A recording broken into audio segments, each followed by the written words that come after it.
네, 오늘 이 자리에 우리를 부르신 하나님 그 한 번만을 우리가 바라보면서 오늘 하나님 앞에 서는 자리로 이 예배 드렸으면 좋겠습니다.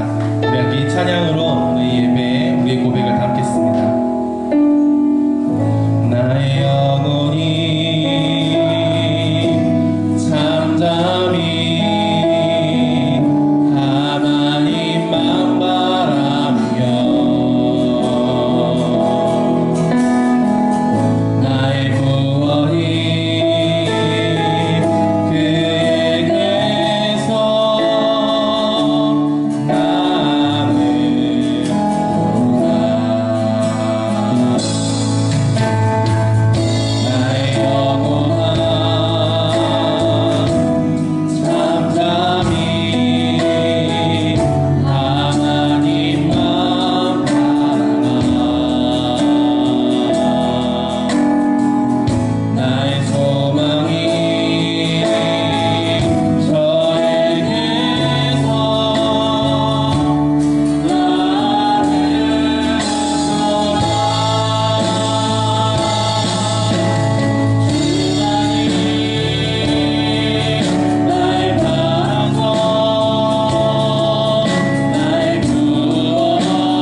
우리 신앙이 마치 나의 삶을 위하여 하나님을 사용하는 것처럼 신앙할 때가 있습니다.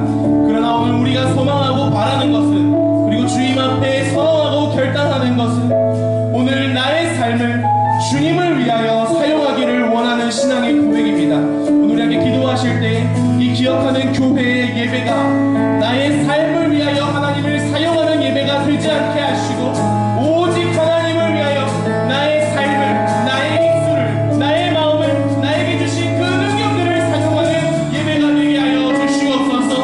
오늘 그런 예배가 되게 하여 주시옵소서. 하나님을 위하여 나의 삶을 사용하는 예배가 되게 하여 주시옵소서. 오늘 우리의 주인 되신 하나님을 높여드리는 신앙의 고백 있는 교회 되게 하여 주시옵소서. 우리 이 마음으로 주님 앞에 기도하며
기도 드리기를 원합니다. 오늘 우리의 삶에 내 것으로, 나의 아집으로, 나의 교만함으로 움켜쥐고 있었던 것들 모두 주님 앞에 다 열어 본래의 주인이신 주님께로 내어드리고자 이 제단을 세웠사오니, 주여 이 제단 위에 불을 내리시고 주님의 은혜로 임재하셔서 우리의 예배를 받으시고 우리의 삶이 주의 것 되는 것을 인정하며 확증되는 자리가 되게 하여 주시옵소서. 우리 마음을 구하면서 주님 앞에 기도하며 나아가십시다. 기도하겠습니다.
십자가에 못 박혔나니 그런즉 이제는 내가 사는 것이 아니요 오직 내 안에 그리스도께서 사시는 것이라. 이제 내가 육체 가운데 사는 것은 나를 사랑하사 나를 위하여 자기 자신을 버리신 하나님의 아들을 믿는 믿음 안에서 사는 것이라. 오늘 우리가 이 믿음의 고백 앞에 주님 온전히 서게 하여 주십시오. 그리스도와 함께 십자가에 못 박힌 우리 자신을 인정하게 하시고, 그러므로 다시 살아 오늘 우리가 육체 가운데 거하는 것은 나를 사랑하시는 그 하나님을 고백하며 그 아들을 믿는 믿음 안에 사는 것임을 오늘 경험하고 누리는 날 되게 하여 주시옵소서. 오늘 우리 그 믿음의 고백을 향하여 나아가며 우리 창조절 8째 주일 공동 기도문으로 함께 우리의 입술을 모아 기도하겠습니다. 하나님의 창조가 얼마나 멋지고 근사한 일인지 우리의 눈을 열어 보는 곳마다 그 빛깔의 아름다움에 탄성짓게 됩니다. 하나님의 자비와 긍휼이 얼마나 크고 놀라운지 우리가 입을 열어 찬양하지 않을 수 없습니다. 세상은 여전히 거칠고 외롭게 하나 사랑의 하나님께서 역사하신다는 사실로 우리는 이 땅에서 용기를 얻습니다.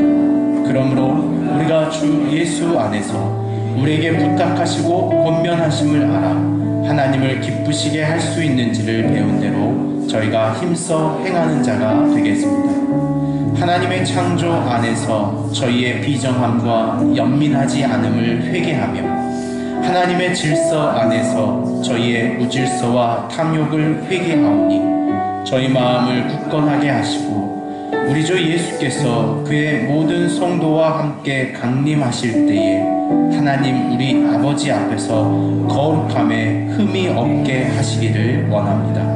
예수 그리스도의 이름으로 기도드립니다. 아멘.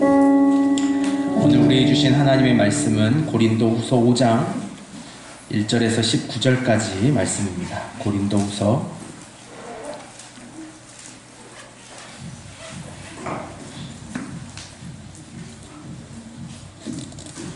5장 11절에서 19절까지 말씀입니다.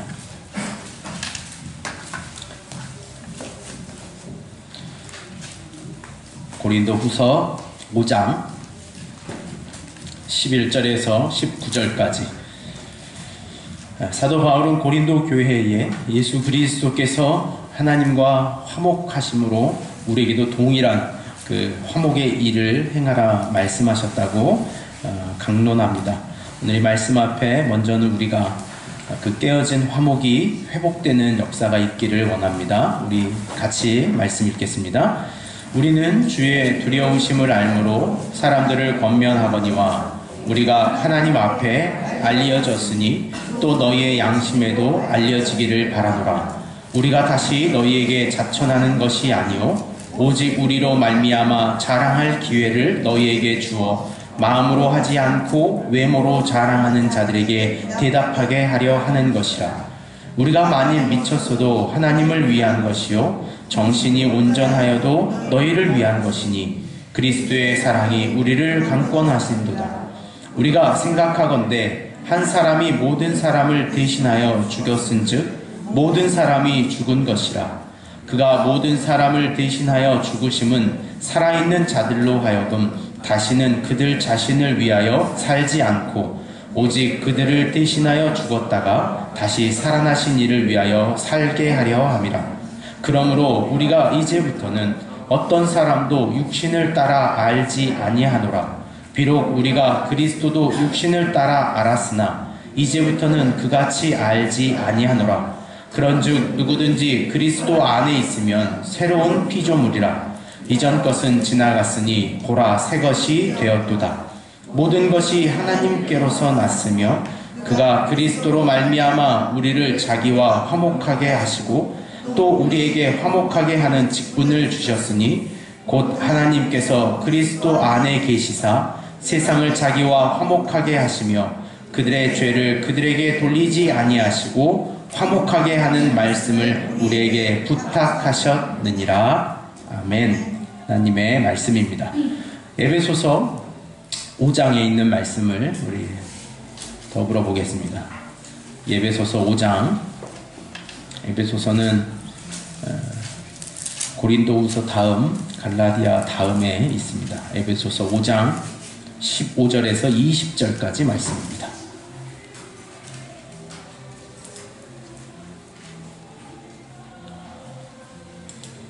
마치 다른 영업장에서 우리를 유혹하는 것처럼 그렇습니다. 많은 우리가 흔들리지 말고 에베소서 5장 15절에서 20절까지 우리가 잘 아는 말씀입니다. 익히 아는 말씀이기에 우리가 같이 읽겠습니다. 그런즉 너희가 어떻게 행할지를 자세히 주의하여 지혜 없는 자같이 하지 말고 오직 지혜 있는 자같이 하여 세월을 아끼라. 때가 악하니라.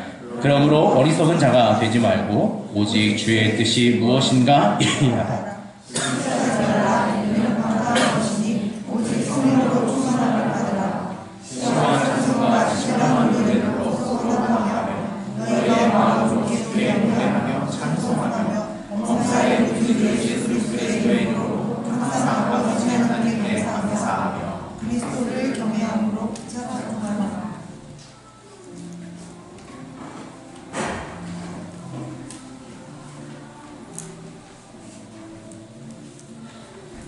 네, 20절까지 읽기로 했지만 저희는 이제 저희가 가지고 있는 성경 단락의 구분에 자연스럽게 21절까지 읽게 되는 것 같습니다.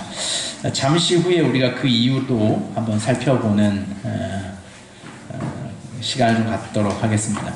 우리가 살아가다 보면 자신이 해오던 어떤 자발적인 일, 스스로 하던 일들이 멈춰지는 저항과 만날 때가 있습니다. 내가 스스로 해오던 일, 자발적으로 누군가가 시키지 않아도 하던 일이 멈춰버리는 지점에 있더라는 거죠. 그 자발적인 힘을 멈추게 하는 어떤 반대적인 힘이 있습니다. 그 힘이 뭐냐면 이 강요라고 하는 거예요. 강압 같은 것이죠. 내가 자발적으로 무엇인가 하려고 하는데 순간 누가 그것 좀 해라 라고 하는 강압이 들어오면 우리는 자연스럽게 우리의 마음에 저항하게 됩니다. 하기 싫은 마음이 드는 거죠. 아침에 이렇게 세수를 하려고 하는 마음에 너는 일어나서 세수 좀 해라 라는 말이 들어오면 문득 이런 저항이 우리 안에 있더라는 거죠. 왜 우리는 그런 마음을 가지고 있을까라는 거예요. 신앙을 우리가 가장 어렵게, 또 최근에 우리가 신앙에 대하여 저항하는 것도 그 신앙이 가지고 있는, 종교가 가지고 있는 어떤 이 강압성, 강요하는 것 때문에 우리는 신앙을 하지 않아도 된다, 또 하지 않겠다라고 하는 견을 갖는 것이 좀 우리의 태도인 것 같아요. 강요와 강압을 좋아하는 사람은 없습니다.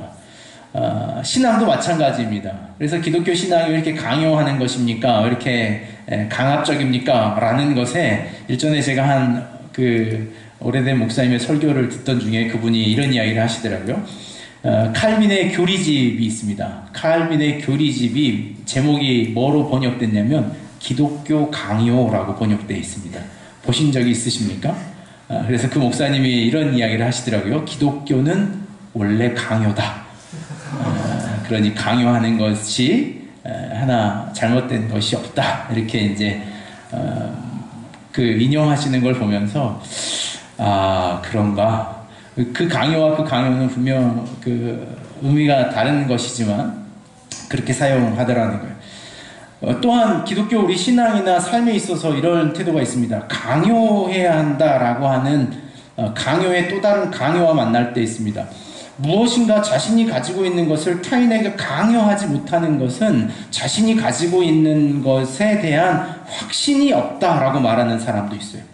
그러니까 그 집이, 그 식당의 음식이 맛있다라고 하는 것에 대한 자기 증명은 어떻게 드러나는 거냐면 그 식당에 꼭 한번 나랑 가자라는 어떤 그런 강압적인 힘, 어떤 강요를 통해서 자신이 경험한 것, 자신이 가지고 있는 것에 대한 진정성을 드러내라 라고 하는 정서도 오늘 우리 삶에 또 우리 현상 가운데 있더라는 거죠. 그러나 누구나 이 강요나 강압을 즐거워하지 않습니다. 여러분 영화 변호인을 보신 기억이 있으십니까? 그 영화 변호인에 보면 1981년에 있었던 부산 항림 사건을 배경으로 합니다. 줄여서 이제 불임 사건이다라고 하는데 이 부산에 있었던 그 항림이라고 하는 하나의 공동체 모임이 있었습니다. 그곳에서는 뭐 교사, 대학생, 직장인들 한 22명, 많게는 한 50명 정도가 모여서 자신들이 어떤 독서 모임을 하던 모임이었습니다. 그 독서 모임을 하던 곳에서 그들이 읽었던 책이 그 당시에 이 5공화국 시절에 그들이 정부가 규정한 불온서적, 이 읽지 말아야 될 서적을 읽었다는 이유로 그 독서 모임을 하던 22명이 간첩 혐의를 받습니다. 직접적 이 국가보안법 위반이라고 하는 이 법에 걸려 그들이 최소 5년, 많게는 10년 이상의 이 형량을 치렀던 사건이 이 불임 사건입니다. 거기에서 대부분의 사람들의 그 영화에서 우리가 공감하게 되는 건 뭐냐면 그들이 자신이 잘못하지 않은 것을 이 억압과 폭력의 강요와 강압으로 자신들의 진술을 만들어내는 그 과정을 보면서 우리는 그 영화 속에서 우리의 감정을 공감해 가는 거예요. 무엇인가 누군가가 강요와 강압을 받고 있다라고 하는 것을 우리가 정서적으로 보면 그의 삶에 대하여 우리는 동정하는 마음을 갖습니다. 강요와 강압당하는 삶, 어떤 이 시대가 강요되는 것들, 또 강압되는 환경에 있는 사람들에게 자발적으로, 자연적으로 우리의 마음에 연민하고 동정해 가더라는 거예요. 강압과 강요라고 하는 것은 이토록 우리가 알고 있는 것처럼 부정적인 개념의 의미입니다. 그러나 안타까운 것은 우리가 그것을 경험하고 알고 있으면서도 우리는 대부분 강압과 강요로 타인을 지배하려 하거나 우리의 삶을 타인과 연결하며 살아가더라는 거예요. 강압적인 것, 그것이 아니면 할 수 있는 방법이 없는 것처럼, 강요가 아니면 타인을 움직일 수 있는 방법이 없는 것처럼 우리는 우리의 삶을 강요와 강압으로 살아가더라는 거예요. 그런 면에 있어서 오늘 우리의 신앙에 가장 좋은 중요한 교훈을 주는 것이 이 에베소서 5장에 있는 말씀이에요. 강요와 강압이라고 하는 것이 하나님 안에서 어떻게 이해되어 왔는가, 또 하나님은 그것을 뛰어넘는 우리의 삶에 무엇을 제시해주고 있는가, 그것을 보여주는 것이 에베소서 5장에 있는 말씀이에요.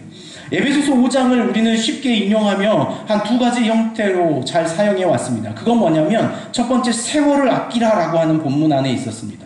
세월을 아낀다는 개념이 뭐냐? 그 세월은 오늘 우리가 처해 있는 삶의 환경과 시간이다. 그러니 지금의 최선을 다해라 라는 것으로 이 본문이 젊은이들에게 또 우리에게 많이 설교되어 왔습니다. 그거보다 더 많이 개인적으로 적용하고 설교하는 한 구절이 있습니다. 우리 유명한 본문이니까 다시 한번 읽어볼까요? 5장 18절에 있는 말씀입니다. 5장 18절에 있는 말씀 같이 한번 읽겠습니다. 시작.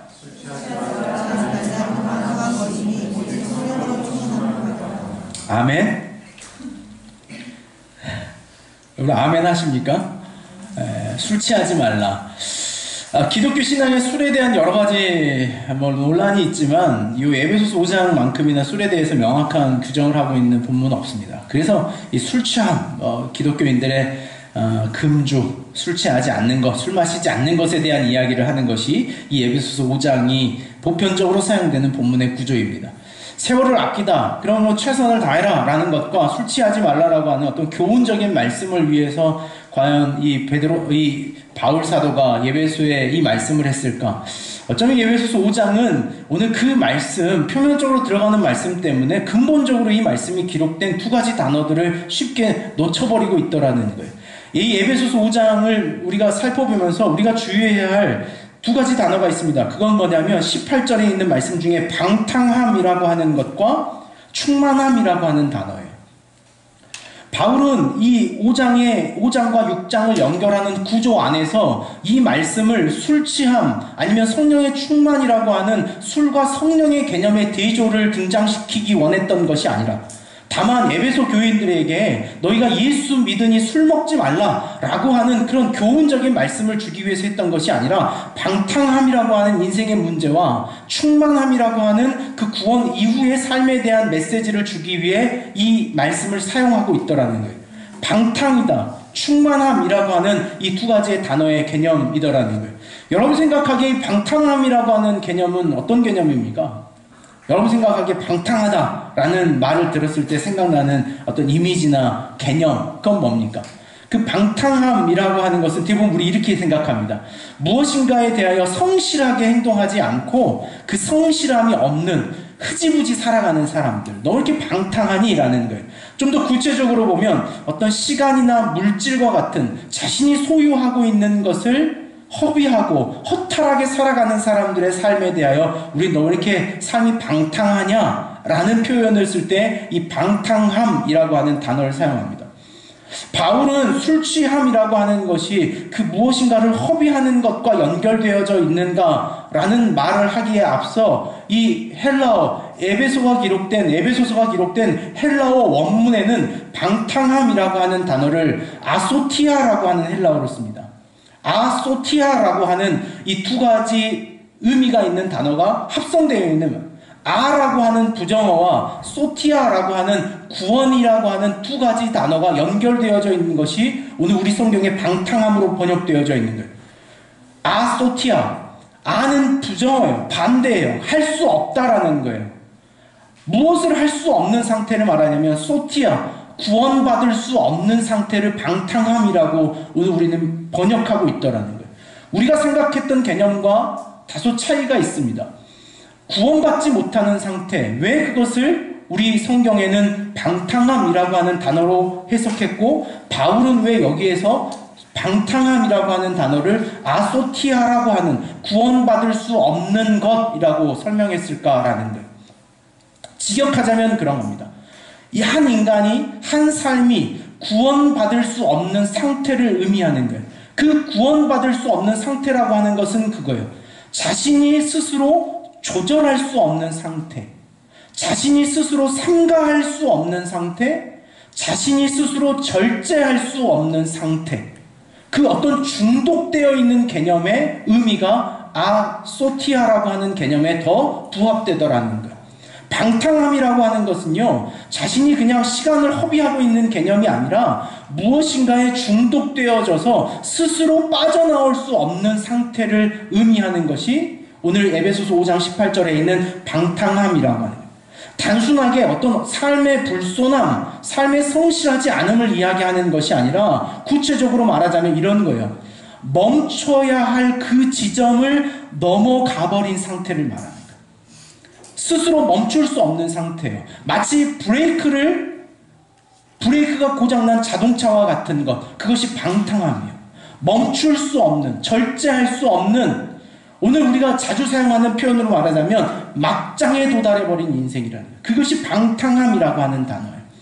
왜 바울은 이 방탕함이라고 하는 것을 술 취함이라고 하는 예를 사용해서 술 취함을 우리에게 설명하려고 하는 것이 아니라 이 방탕이라고 하는 주제를 우리에게 설명하기 위해서 이 말씀을 사용하고 있더라는 거예요. 방탕함이라고 하는 것은 우리가 이렇게 질문할 수 있는 거예요. 인간이라면? 이라는 질문. 인간이라면 어느 지점 정도에서는 멈춰야 할 것이다 라고 하는 전제가 우리 모두에게 있더라는 거예요. 인간이 그렇게까지 해서는 안 되지. 부모가 자식에게 그렇게까지 하는 건 아니지. 남편이 아내에게 그렇게까지는 할 수 없지라고 하는 그렇게의 지점. 우리가 인격적으로 살아있는 존재이기 때문에 알고 있는 그 지점을 넘어가 버려서 다시 돌이킬 수 없는 삶에 처해 있는 상태. 그것이 오늘 바울이 설명하는 방탕함이라고 하는 상태예요. 그렇게까지 해서는 안 되지 않아요. 우리가 최근에 한 사건을 좀 경험한 바가 있지 않습니까? 20대 이 모델의 꿈을 꾸면서 아르바이트하고 있었던 젊은이의 죽음이었습니다. 단돈 몇천 원의 시비였습니다. 돈을 돌려달라. 그럴 수 없다. 몇천 원의 시비 끝에 밖에서 그 사람을 어떻게 해야겠다라고 하는 생각을 가지고 한 차례도 아니고 수십 차례, 동생은 그를 붙잡고 형은 그 붙잡혀 있는 아르바이트생을 칼로 수차례 찔러서 그 젊은이를 살해한 사건을 보면 오늘 우리가 느끼는 마음이 이거예요. 인간이라면, 여러분, 인간이라면 오늘 내가 갖는 분노와 타인에 대한 원망, 내가 저 사람을 죽이고 싶다라고 하는 마음이 있을지라도 오늘 그것을 실행하지 않는 어떤 경계가 있는 거예요. 어떤 멈춰서는 한계가 있는 거죠. 내가 정말 저거 꼴보기 싫어서 오늘 저녁에는 반드시 어떻게 해버려야겠다라는 마음을 가지고 갔더라도 인간이기에 그 삶을 바라보면서 그렇게는 하지 말아야지. 그래, 내가 그거 해서 뭐 하겠어? 라고 하는 그 멈춰서는 지점. 그것을 소티아라고 하는 거예요. 소티아의 지점인 거예요. 그 구원받을 수 있는 지점. 멈춰섰기에 돌이킬 수 있는 지점. 그것이 방탕함이라는 거예요. 넘어버려 구원받을 수 없는 상태. 오늘 그건 우리의 삶에 너무나 직접적이에요. 오늘 우리가 가지고 있는 죄에 대한 방탕함, 타인에 대한 미움, 음란의 도구, 오늘 우리가 사용하고 있는 돈과 경제적 욕망, 그 지점에 넘어서지 않는다면 돌이킬 수 있지만 오늘 모든 우리 사회는 마치 그 제한선이 없는 욕망을 달리는 기차들처럼, 마치 돌아옴을 생각하지 않고 달려가는 인생들처럼 무조건 달리고 보자는 식으로 살아가는 오늘 우리 시대의 삶, 그것이 바울이 말하는 이 방탕함이라고 하는 개념에 있더라는 거예요. 여러분, 인생은요, 다 써버리면 안 되는 거예요. 다 쏟아버리는 것이 인생이 아니에요. 마지막 내가 지켜야 할 것을 간직하며 살아가는 것.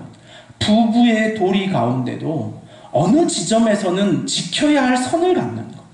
친구의 관계에서도 아무리 편하고 아무리 가깝더라도 지켜야 할 예의와 질서가 있는 것. 바울은 고린도에서 이렇게 이야기합니다. 사랑은 무례하지 않는 것이다 라고 말해요.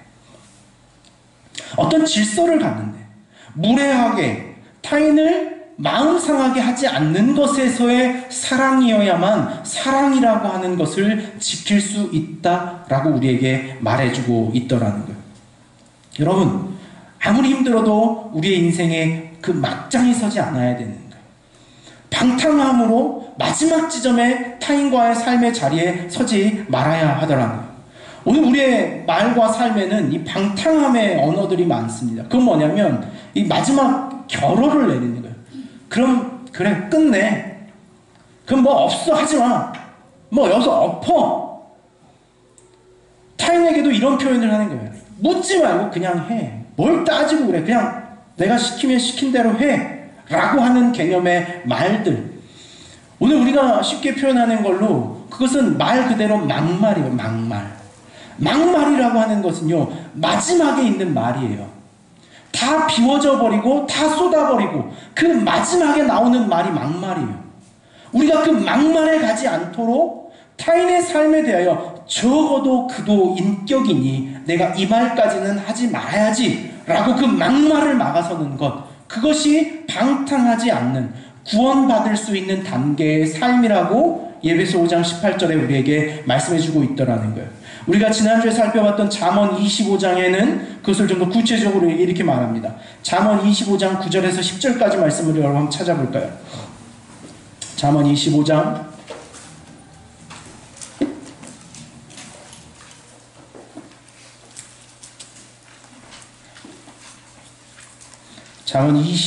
9절에서 10절입니다.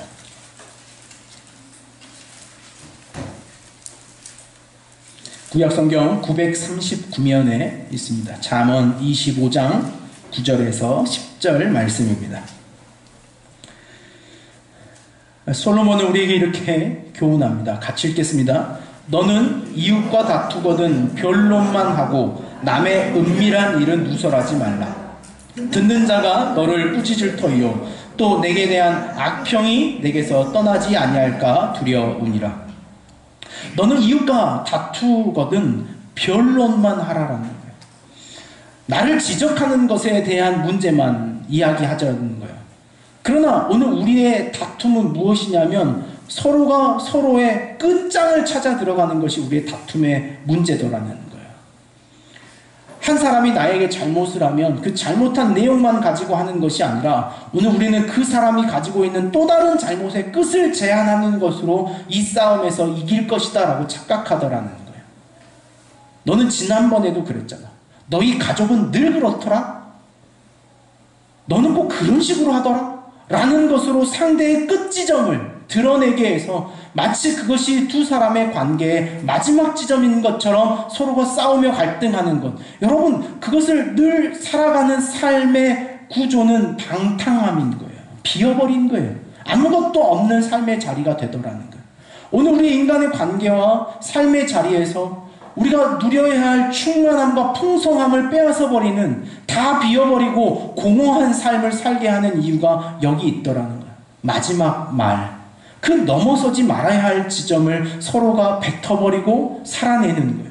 여러분, 우리의 삶의 자리에서도요, 지켜야 할 경계가 있습니다. 그걸 넘어서면 돌이키지 못한다는 사실을 우리는 잊어버려요.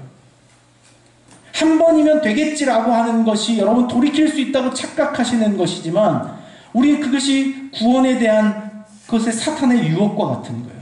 사탄 우리에게 이렇게 말해요. 사과를 한번 따먹어봐라. 다시 돌아올 수 있다. 그것은 그냥 경험일 뿐이다 라는 거예요. 여러분, 죄는 그래요. 죄는 그것을 한번 넘어가 버리면, 그것을 아소티아 해버리면 다시 돌아올 수 없는 그 마지막 지점이라는 것을 우린 잘 알아야 돼요. 그것을 맛보아 버리면, 그것을 경험해 버리면 우리는 그 지점에서 스스로 돌아올 수 없는 연약한 존재라는 것을 여러분 기억하며 살아가는 것. 그것이 오늘 우리가 가져야 할 태도라는 거예요. 바울은 마치 그것을 설명하기 위해 술 취했을 때의 상황을 우리에게 설명해 주고 있는 거예요. 술이라는 게 그렇지 않더냐라는 거예요. 그 술 취함에 빠졌을 때 끝을 모르고 살아가는 인생의 정점. 무엇이 인간인가? 무엇이 질성과 무엇이 갖춰야 할 선인가를 넘어서 버리는 그 술 취함의 단계. 술 취해 있는 상태에서만 그러는 것이 아니라 오늘 우리 삶에는 술 취하지 않았음에도 불구하고 그 방탕함에 넘어서 버린 삶의 자리를 살아가고 있는 우리의 모습을 보게 하더라는 거예요. 오늘 그 술 취함이라고 하는 것이 상대에 대하여 있다는 것을 증명하는 것이 19절과 20절에 있는 말씀입니다. 예배소서 5장 19절과 20절에는 이렇게 기록합니다. 시와 찬송과 신령한 노래들로 서로 화답하며 너희의 마음으로 주께 노래하며 찬송하며 범사에 우리 주 예수 그리스도의 이름으로 항상 아버지 하나님께 감사하며. 오늘 그 방탕하지 않은 인생이 가지고 있는 삶의 모습입니다. 그것은 19절과 20절의 행동과 삶이 드러나더라는 거예요. 바울은 이 방탕함이라고 하는 주제와 18절에 강조하고 있는 한 가지의 단어는 충만함이라고 하는 단어예요. 삶을 풍성하게 하고 부요하게 하는 개념을 이야기합니다. 다 빠져버려서 인생이 마지막에 서서 하는 막말이 아닌 그 막말에 서지 않는 삶의 비결이 충만함이라고 하는 것으로 우리에게 전제되어 있더라는 거예요. 충만하다라는 것에 대한 우리의 이 개념적 의미는 어떻습니까? 그것은 충분히 가지고 있다라는 것이에요. 충만하다라고 하는 것은 내가 여러분 지갑이 충만하다는 느낌 알고 계십니까?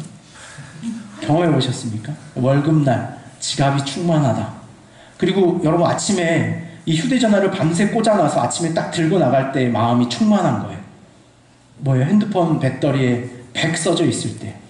그럼 성령이 충만하지 않을 때는 언제인 거예요? 그것은 그 배터리가 빨강색으로 바뀌어서 13% 정도 남았을 때 우리가 성령이 충만하지 않다라는 개념과 같아요.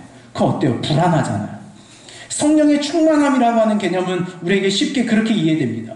그러나 성경에서 등장하는 충만함이라고 하는 이 에베소서가 기록됐던 헬라어에는요, 플라루데스테라는 헬라어를 사용합니다. 펠라루스테라고 하는 단어를 원어로 쓰는데, 펠라루스테라고 하는 충만함이라고 하는 것은요, 단순하게 어떤 것으로 가득 담아있다라고 하는 것이 아니라 이 플라루스테는 훨씬 더 수동태의 개념으로 무엇인가에 담겨져 있는 상태를 표현합니다. 쉽게 말해 이런 거예요. 작은 물병이 큰 수조 안에 담겨져 있는 상태, 그것을 플라루스테라고 하는 표현을 했습니다. 그것을 성경에는 어떻게 말하냐면 내가 예수 그리스도 안에 라고 하는 것으로 바울은 이 말씀을 설명해서 우리에게 전해줍니다. 그것이 고린도후서 5장 17절에 있는 말씀이에요. 우리 고린도후서 5장 17절에 있는 말씀부터 한번 같이 읽어볼까요? 고린도후서 5장 17절 같이 읽겠습니다. 시작! 그런즉 누구든지 그리스도 안에 있으면 새로운 피조물이라 이전 것은 지나갔으니 보라 새 것이 되었소이다. 여기서 바울은 똑같이 그런즉 누구든지 그리스도 안에 있으면, 이 안에 있으면이라고 하는 단어를 필라루스테라고 하는 원어와 동일한 언어를 사용합니다. 내가 그분 안에 잠겨 있으면, 내가 예수 그리스도 안에 담겨져 있으면 나는 그 담겨져 있는 순간 새로운 것, 새로운 존재로서의 삶을 살아간다 라고 하는 거예요. 바울은 그것을 이 에베소서 5장 18절에 충만함이라고 하는 단어로 우리에게 설명해 주고 있는 거예요. 지난 금요일날 그 청년 때부터 저와 신앙생활을 같이 했던 이 박씨 형제들이 있습니다. 다 박씨예요. 3명의 박가가 있습니다. 그래서 이 3명의 박가가 모처럼 점심 식사를 좀 같이 하자라고 해서 가까운 식당에서 밥을 좀 같이 먹었어요. 그래서 밥을 먹는 중에 다 메뉴도 취향이 독특해서 뭐 한 명은 돈가스, 하나는 갈비탕, 하나는 육개장 시켜서 서로의 음식을 열심히 먹던 중에 육개장을 먹던 친구가 수저를 한 수저 입에다 넣더니 갑자기 이런 표현을 하는 거예요. 아, 살기 어렵다 그러는 거예요. 그러니까 옆에서 돈가스를 이렇게 썰고 있던 한 친구가 그래요. 왜 재수 씨랑 어려워? 그러는 거예요. 그러니까 살기 어렵다라는 말을 그냥 살아간다는 표현에 자기 개념으로 아내와 살기 어려운 거구나. 너도 그러니? 라는 걸로 표현을 한 것 같아요. 그러니까 옆에 있는 애가 아니요, 난 그런 거 아닌데 왜? 그 친구들의 아내들을 저희가 또 다 알아요. 같은 교회에서 신앙했던 친구들이거든요. 근데 그 친구의 아내가 제일 어려요.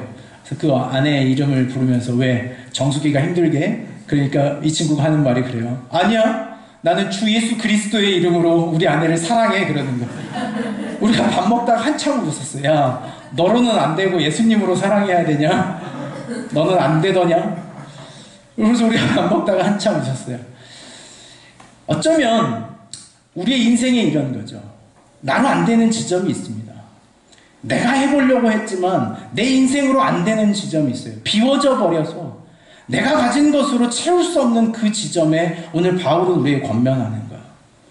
무엇에 담겨져 있어야 그것이 가능하다라는 거예요. 우리가 우리의 빈자리를 채울 수 없다는 거예요. 우리 인생의 한계를 비로소 알아라는 거예요. 우리는 우리를 스스로 채울 수 있는 존재가 아니라는 거예요. 우리의 인생은 스스로 다 방탕함으로 가는 것이 우리의 인생이라고 하는 인간의 제한적 한계라는 거예요. 그것을 술 취함이라는 것을 우리에게 설명해 주는 거예요. 누구나 스스로 최선을 다하고 최고의 노력을 다하지만 그 끝은 결국에 비워져 버리는 방탕함이더라는 거예요. 그 방탕함에서 벗어나서 자신의 삶을 채울 수 있고 풍요롭게 하는 유일한 방법, 그게 무엇이냐면 예수 그리스도 안에 살아가는 인생, 그분 안에 담겨진 인생만이 삶을 풍요롭게 부유하게 채워진 삶으로 살아갈 수 있더라 라고 하는 것을 우리에게 말씀해 주더라는 거예요. 오늘 그 성령의 충만함, 그 예수 그리스도 안에 담겨져 있는 우리의 삶을 살아가는 것에 대하여 바울은 2가지 우리에게 이렇게 설명합니다. 다시 에베소서 5장 15절과 17절에 있는 말씀을 한번 같이 보겠습니다. 15절부터 17절까지 같이 읽겠습니다. 시작. 그런즉 너희가 어떻게 행할지를 자세히 주의하여 지혜 없는 자같이 하지 말고 오직 지혜 있는 자같이 하여 세월을 아끼라. 때가 악하니라. 그러므로 어리석은 자가 되지 말고 오직 주의 뜻이 무엇인가 이해하라. 제가 이 말씀을 늘 읽을 때마다 저희 아내에게 일전에 했던 말인데, 저는 제가 저희 아내와 결혼하는 어떤 그 기도 제목의 응답으로 이 말씀이 사실은 있었던 말씀이라 참 이 말씀을 좋아합니다. 15절 말씀에 지혜 없는 자같이 하지 말고 오직 지혜 있는 자같이 하라는 그 말이, 저희 아내 이름이 지혜거든요. 그래서 마치 이게 나는 응답이구나. 사담이었습니다. 중요한 것은 15절과 17절에 그 성령의 충만한 삶을 살아가는 것에 우리에게 주어지는 그 삶의 태도가 있더라는 거예요. 그게 어떤 삶이냐면 주의하고 이해하는 삶을 살아가더라.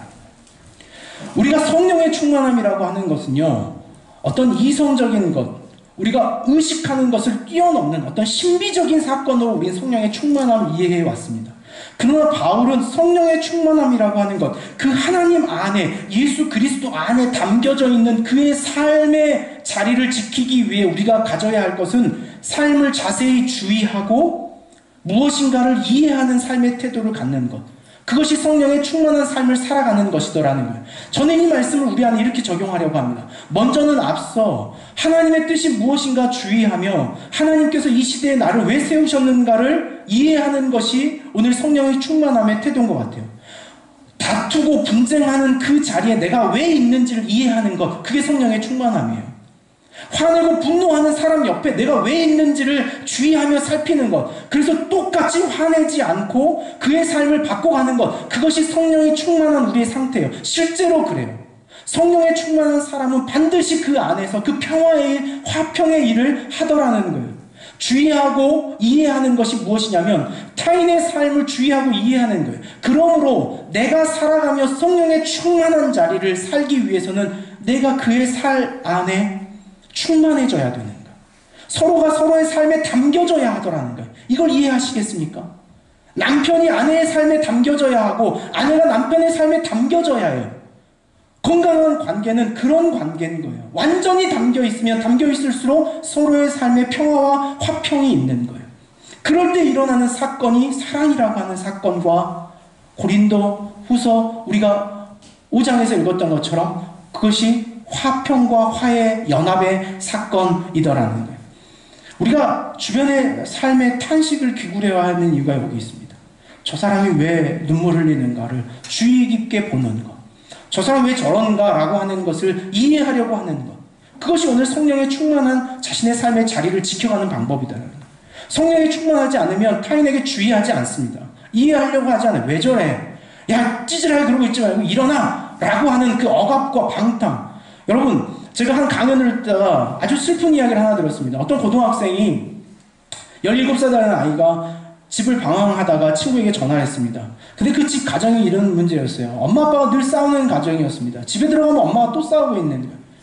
그래서 그 가정에 들어가는 것이 잘 싫어요. 힘들고. 매일 그렇게 몇 시간씩 집을 방황하다가 불이 꺼지면 그때서야 집에 들어가는 이 소년의 이야기였습니다. 그렇게 방황하다가 친구한테 전화를 한 거예요. 친구에게. 야, 나 아직도 밖에 이렇게 돌고 있다. 며칠째 내가 이러는지 모르겠다. 그때 친구가 귀찮아서 이 말 한마디 하는 거예요. 야, 이 병신아, 들어가. 그걸 끊는 거예요. 실제로 그 아이는요, 그날 스스로 목숨을 끊었습니다. 아, 난 병신이구나. 난 내 삶 그런 거구나.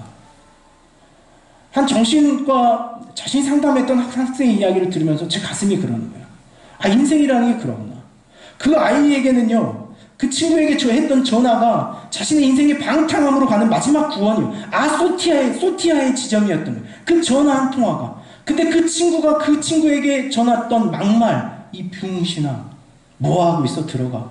라는 그 말이 한 개인의 방탕으로 넘어가는 그 길을 막지 못하고 구원받지 못하는 방탕함으로 넘어가 버리더라고요. 오늘 우리의 삶에 우리가 사용하고 있는 타인에 대한 태도, 정말 그 삶을 이해하고, 아 그래? 너 오늘도 이렇게 뺑뺑 돌고 있어. 얼마나 춥니? 뭐 좀 먹었니? 엄마 아빠 언제까지 싸우실 것 같아? 야 너 정말 힘들겠다 라는 이해의 말, 그것이 그 삶을 어떻게 한다고요? 타인의 삶을 충만하게 하는 것이라고요. 그걸 부요하게 하는 것이고 살아가게 하는 힘이더라는 거예요.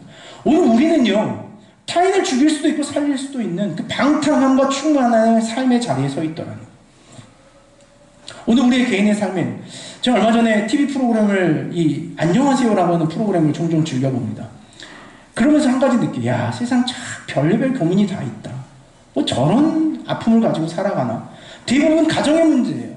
뭐 직장 문제는 사실상 별로 공감이 안 돼요. 근데 가정의 문제가 공감됩니다. 제가 이번에 봤던 게 이런 거예요. 애껴 보이는 한 소녀가 나왔습니다. 초등학생 한 5학년 정도 돼 보이는 아이예요. 얼마나 예쁘게 생겼는지 깜짝짝한 게 당차게 보이더라고요. 사연이 그랬어요. 아빠가 담배를 너무 많이 핀다는 거예요.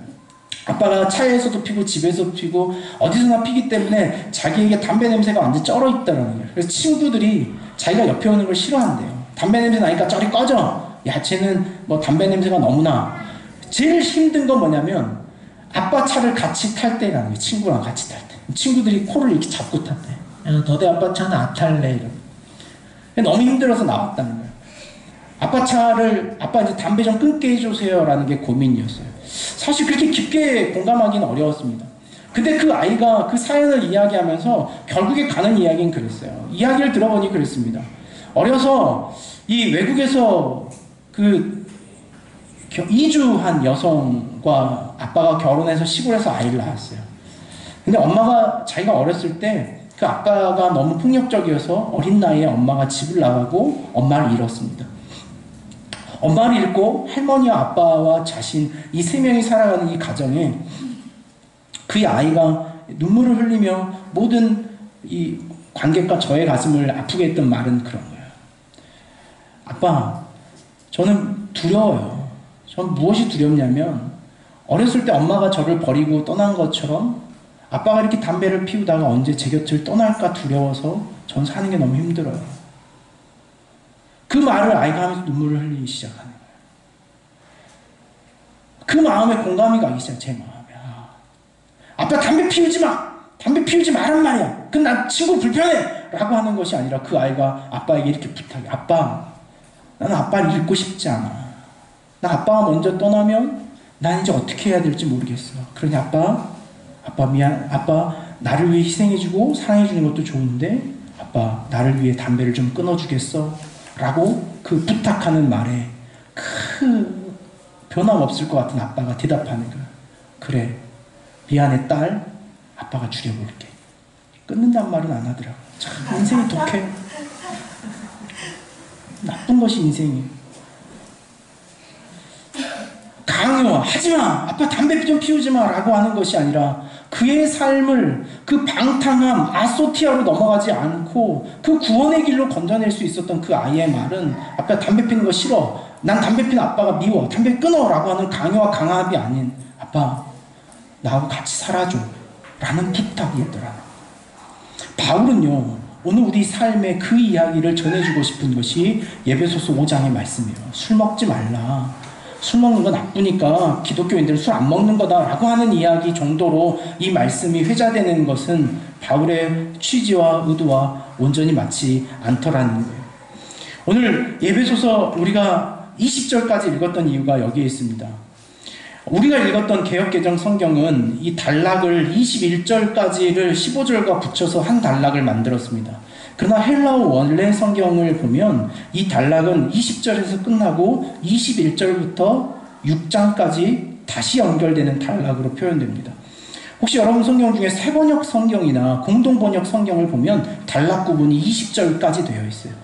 21절부터 22절까지 새로 시작합니다. 그러므로 바울은 그래요. 그러므로 오늘 그러한 삶, 서로를 방탕하게 하지 않고 자신의 삶을 방탕하지 않고 그 충만함의 삶으로 가기 위해 인생들이 가져야 할 삶의 태도를 이렇게 한 절로 우리에게 말씀해 주는 거예요. 그것이 21절에 있는 말씀이에요. 우리 21절에 있는 말씀 같이 한번 읽어볼까요? 같이 읽겠습니다. 시작. 네, 바로 이런 태도인 거예요. 그리스도를 경외함으로, 그리스도를 경외한다라고 하는 것은요, 그리스도 안에 담겨져 있으므로, 그리스도 안에 연합되어 있으므로 우리가 성도에게 가져가야 할 삶의 태도는 서로가 서로에게 자발적으로 복종하는 것, 그것이 온전하고 맞다라고 하는 말씀을 우리에게 주고 있는 거예요. 그리고 나서 5장 22절에서 5장 마지막까지, 그리고 6장 1절에서 4절까지, 6장 5절에서 9절까지 하고 있는 관계는 그 당시에 사회가 가지고 있었던 가장 보편적인 관계를 우리에게 보여줍니다. 첫 번째, 부부의 관계, 그 다음에 자식과 부모의 관계, 그 다음에 종과 상전의 관계. 그 모든 관계를 바울은 이 한 단어로 우리에게 설명해주고 있는, 그리스도인이라면, 오늘 그리스도에 연합된 자라면 오늘 어떤 삶을 살아야 되냐면, 서로가 서로에게 강요하고 강압하는 것이 아니라 서로가 서로에게 복종하는 태도로 살아가는 것, 그것이 서로가 연민하고 삶을 풍성하게 하는 것, 나의 삶도 타인 삶도 부요하게 하는 그리스도의 방법이다 라고 우리에게 말씀해 주고 있더라는 거예요. 오늘 예수 그리스도가 우리에게 말씀해 주시는 이 삶의 방법이 있습니다. 하나님도 우리에게 이 화목의 방법을 설명해 주시는 것 같아요. 고린도후서 5장 19절에 있는 말씀을 우리가 결론으로 말씀을 맺고자 합니다. 말씀을 맺는다고는 했지만 금방 끝나겠다는 말은 아닙니다. 5장 19절에 있는 말씀을 같이 한번 읽겠습니다. 시작. 곧 하나님께서 그리스도 안에 계시사 세상을 자기와 화목하게 하시며 그들의 죄를 그들에게 돌리지 아니하시고 화목하게 하는 말씀을 우리에게 부탁하셨느니라 라는 거예요. 19절에 말해요. 하나님께서 그리스도 안에 계시사. 여러분 이 개념을 이해하시겠습니까? 하나님조차도 그리스도 안에 계심을 선택하는 것, 그게 뭡니까? 그것이 에베소서 5장에 말씀하는 서로 스스로 자발적으로 복종하는 자유로움인 거예요. 하나님조차도 예수 그리스도 안에 있기를 스스로 선택하시는 것. 하나님조차도 그 거대하신 이가 오늘 우리의 삶 안에 함께 하시기를 스스로 자원하시는 것처럼, 그 화해의 메시지를 오늘 우리에게 어떻게 전달하고 계시더라도 그 전달의 방법을 우리가 주의해서 보자면 그래요. 말씀을 우리에게 부탁하셨느니라.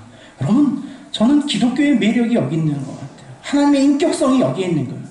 강요와 강압으로 우리를 지배하지 않고 억압하지 않고 그 큰 하나님이 우리에게 부탁하시는 거예요. 그렇게 한번 살아보겠니? 그렇게 한번 나아보겠니? 우리 그렇게 한번 살아보자 라는 제안인 거예요. 이게 오늘 우리가 누려야 할 복음의 참 의미이고 아름다움이라는 것을 우리에게 보내요.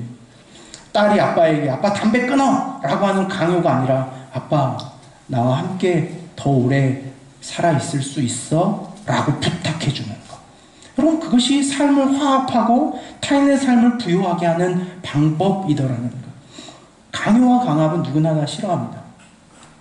타인의 삶에 대하여 삶을 인정해주고 존중해주는 중에 부탁과 그 권면의 삶을 살아가는 것이 우리의 삶을 부유하게 해요. 제가 지난주에 우리 공동체의 순모임에서 나누었던 어떤 한 간증을 듣고 참 마음이 따뜻해졌습니다. 우리가 지난주에 감정 카드 이렇게 하면서 마지막에 여러분 순별로 그런 나눔 하셨는지 몰라요.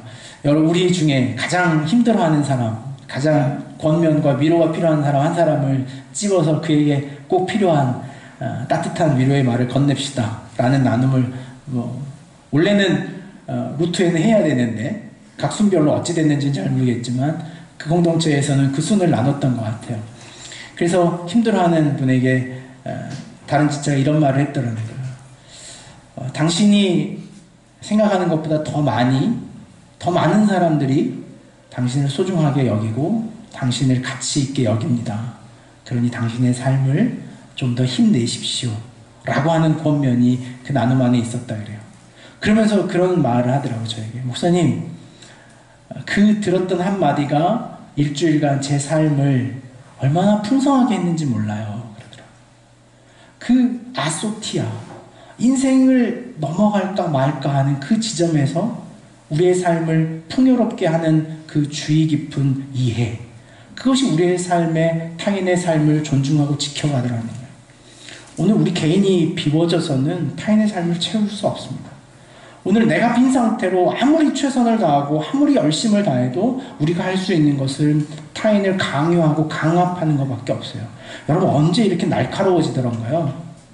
우린 잘 알아요. 언제도 날카로워지냐면 내가 비어있을 때예요. 내가 공허할 때 우리는 막 짜증이 나요. 제가 운전할 때도 보면 가장 짜증날 때 언제냐면 제가 비워져 있을 때예요. 공허할 때. 그 마지막 상태에 있을 때 우린 더 날카로워져요. 타인의 행동이 받아들여지지 않고 타인의 삶이 수용되어져 있잖아요. 그러므로 오늘 우리가 다시 고백하고 경험해야 할 것이 무엇이냐면 오늘 우리가 우리를 채우시는 분을 다시 경험하는 거예요. 그것이 예배예요.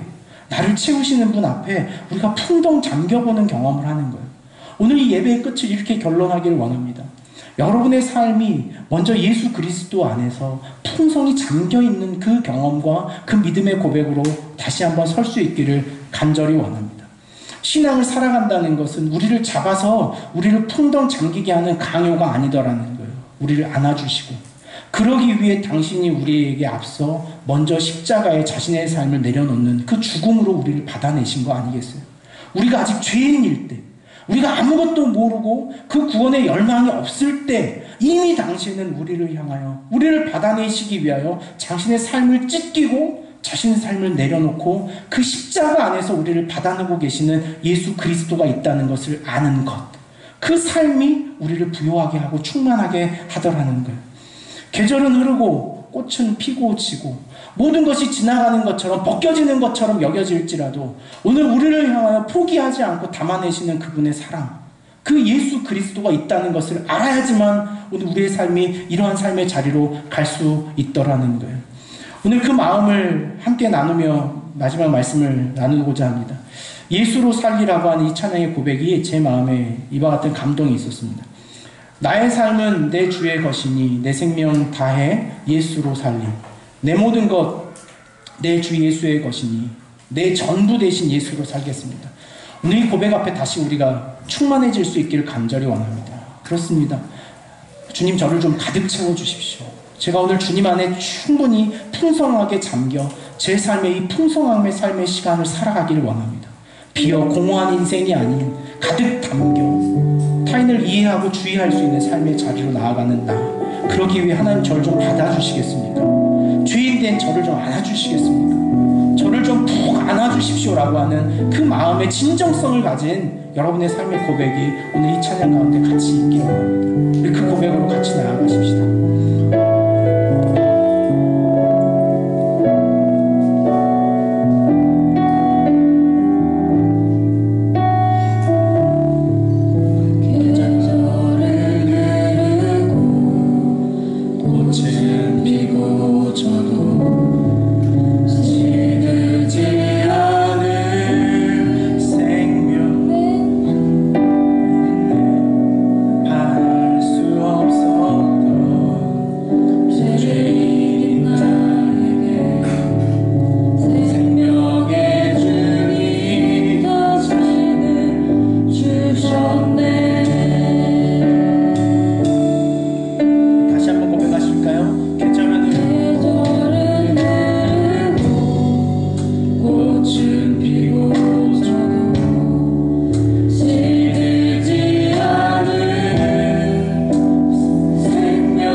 비워버려 방탕한 삶으로 나아가는 인생, 또 누군가를 방탕함으로 끌어내는 삶이 아니라 오늘 우리가 충만함에 젖어 그 예수 그리스도로 충만하여 살아가는 삶으로 타인의 삶을 이해하고 타인의 삶을 주의함으로 우리의 삶을 살아가는 지체들이 되게 하여 주시옵소서. 하나님, 이 시대가 참으로 공허합니다. 이 시대가 참으로 방탕하여 끝이 없이 달려갑니다. 오늘 이 땅에 펼쳐지는 신앙과 삶의 가치관이 무엇이 정점인지 모르며 달려가는 끝없는 자들처럼 이 세상이 흘러갑니다. 성의 정체성과 가치관이 무너져 마치 끝이 없는 것처럼 쾌락을 추구하고 그 죄에 빠져 살아가는 오늘 우리의 삶을 주님 불쌍히 여겨 주시옵소서.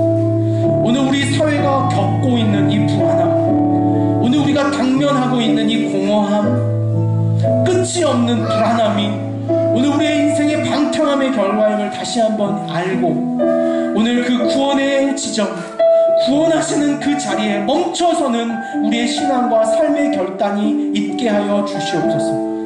구원을 넘어서는 우리의 죄와 우리의 악행에서 오늘 우리의 삶을 돌이켜 주시옵소서. 예레미야의 호소처럼 주님 우리를 돌이켜 주십시오. 주님 우리의 걸음을 멈춰서게 하십시오. 그 절망의 끝에, 그 외로움의 끝에, 그 우울의 끝에, 그 죽음의 끝에 서지 않도록 하나님 우리를 구원하여 주시옵소서. 오늘 그 예수 그리스도의 구원을 다시 우리의 삶에 새겨 그 구원의 감격으로 우리의 삶을 살아내는 우리의 지체들과 우리의 삶과 이 시대가 되게 하여 주시옵소서. 우리 주님 예수님의 이름으로 기도하옵나이다. 이제는 우리 주 예수 그리스도의 구원의 은혜와 하나님의 큰 사랑과 성령의 충만케 하심이 방탕함에 빠지지 아니하고 그 성령의 충만함으로 예수 그리스도 안에 그 구원의 감격 안에 살아가기를 결단하는 주의 자녀들과 오늘 혼란당하는 이 시대 위에 이제로부터 영원토록 함께 하시기를 간절히 축원하옵나이다. 아멘.